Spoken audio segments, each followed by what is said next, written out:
اللہم صلی علی محمد۔ وہ یہ نہیں کہتے کہ ہم گواہی دیتے ہیں کہ اللہ ہے، وہ کہتے ہیں ہم گواہی دیتے ہیں کہ اللہ کے سوا کوئی نہیں ہے۔ لا پہلے کہتے ہیں، اقرار بعد میں کرتے ہیں۔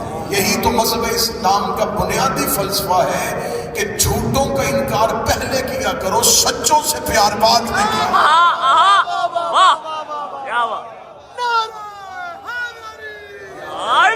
ہمارے پاس اللہ کے ہونے کی دلیل ہے علی کے پیشانی پہ سجدے کا نشان۔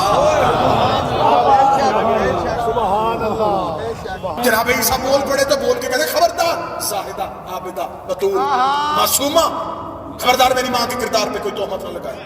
قوم نے الزام کردار پہ لگایا، عیسیٰ نے تعارف اپنا کروایا، اللہ کا عبد ہوں، کتاب لے کے آیا ہوں، نبی بن کے آیا ہوں۔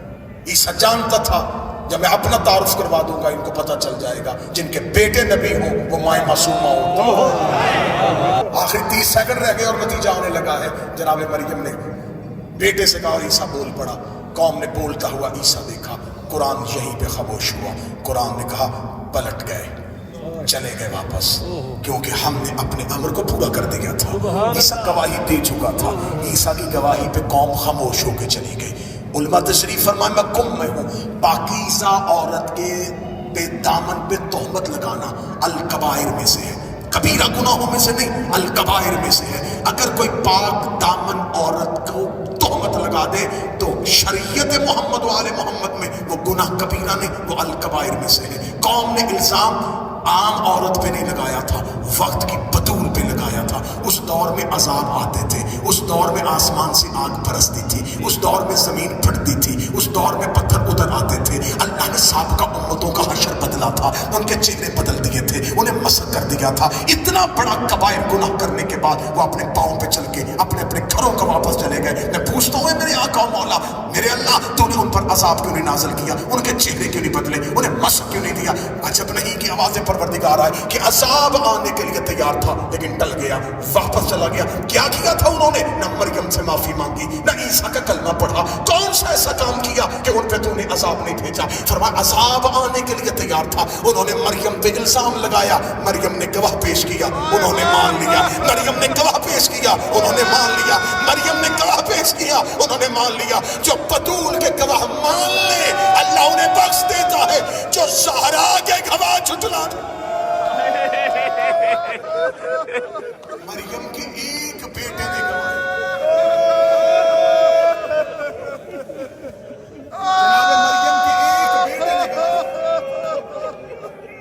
زہرا کے 2 بیٹے ماں کے سامنے کھڑے ہو کے نانے کی امت سے کہہ رہے تھے ہماری ماں سچ بول رہی ہے۔ یہ زہرا مظلومیت کی تصویر ہے۔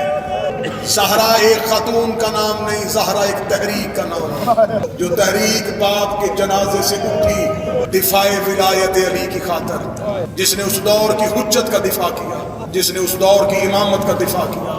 میں کم میں کھڑا ہو کے علماء اور طلاب کے سامنے کہہ رہا ہوں، اتنے بے بس کر دیا تھا مسلمانوں نے زہرا۔ نبی کے جانے کے بعد علی بطول کو ناکہ پہ بٹھاتے، خود ناکہ کی مہار پکڑتے، مدینے کے ایک ایک دروازے پہ زہرا کا ناکہ بٹھایا جاتا، ایک ایک دروازے پہ آگے دستک دے کے کہتی میں جو تیرے دروازے پہ آئی ہوں میں کوئی عام خاتون نہیں، میں فاطمہ بنت محمد تیرے دروازے پہ چل کے آئی ہوں۔ مسلمان کہتے محمد کی بیٹی کیوں آئی ہے؟ رو کے کہتی اکیلی نہیں آئی، علی کو ساتھ لے کے آئی۔